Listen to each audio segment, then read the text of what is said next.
Iran ಹಾಗೂ Israel ಮಧ್ಯೆ ಯುದ್ಧದ ಕರಿಮೋಡ ಆವರಿಸಿಕೊಂಡಿದೆ. ಇದೇ ಮೊದಲ ಸಲ ಇರಾನ್ ತನ್ನ ಬತ್ತಳಿಕೆಯಲ್ಲಿದ್ದಂತಹ ಬ್ರಹ್ಮಾಸ್ತ್ರವನ್ನ ಇಸ್ರೇಲ್ ರಾಜಧಾನಿ ಟೆಲ್ ಅವೀವ್ ಮೇಲೆ ಪ್ರಯೋಗಿಸಿದೆ. ಇದೇ ಕಾರಣಕ್ಕೆ ದೈತ್ಯ ಆಸ್ಪತ್ರೆ ಅಕ್ಷರಶಃ ಪೀಸ್ ಆಗಿದೆ. ಅಷ್ಟಕ್ಕೂ ಇರಾನ್ ಬಳಸಿದ್ದು ಎಂಥ ಅಸ್ತ್ರ ಗೊತ್ತಾ? ಅದುವೇ ಫತಾಹ್ 1 ಬ್ರಹ್ಮಾಸ್ತ್ರ. ಏನಿದು ಫತಾಹ್ 1 ಬ್ರಹ್ಮಾಸ್ತ್ರ ಅಂತೀರಾ? ಇದು ಹೈಪರ್ ಸೂಪರ್ ಸಾನಿಕ್ ಕ್ಷಿಪಣಿ. ಫತಾಹ್ ಕ್ಷಿಪಣಿ ಪೂರ್ಣ ಹೆಸರು ಅಲ್ ಫತಾಹ್. ಇದು 1400 ಕಿಲೋಮೀಟರ್ ದೂರದಲ್ಲಿನ ಗುರಿ ತಲುಪಬಲ್ಲದು. 1 ಸೆಕೆಂಡ್ಗೆ 5 ಕಿಲೋಮೀಟರ್ ಸ್ಪೀಡ್ನಲ್ಲಿ ನುಗ್ಗುವ ಈ ಕ್ಷಿಪಣಿ ಎಂಥ ವಿಧ್ವಂಸ ಸೃಷ್ಟಿಸಬಹುದು ಅನ್ನೋದಕ್ಕೆ ಇಸ್ರೇಲ್ನ ರಾಜಧಾನಿಯ ದೃಶ್ಯಗಳೇ ಸಾಕ್ಷಿ.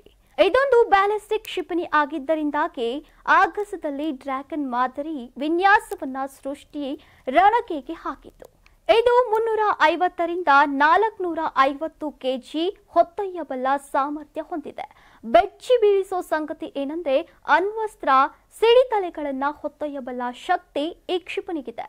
ಇದಲ್ಲದೆ ಶಾಹಿದ್ 136 ಅನ್ನೋ ಕ್ಲಸ್ಟರ್ ಬಾಂಬ್ ಅಬ್ಬರವನ್ನ ಇಸ್ರೇಲ್ ಇನ್ನೂ ಸುಧಾರಿಸಿಕೊಳ್ತಾ ಇದೆ.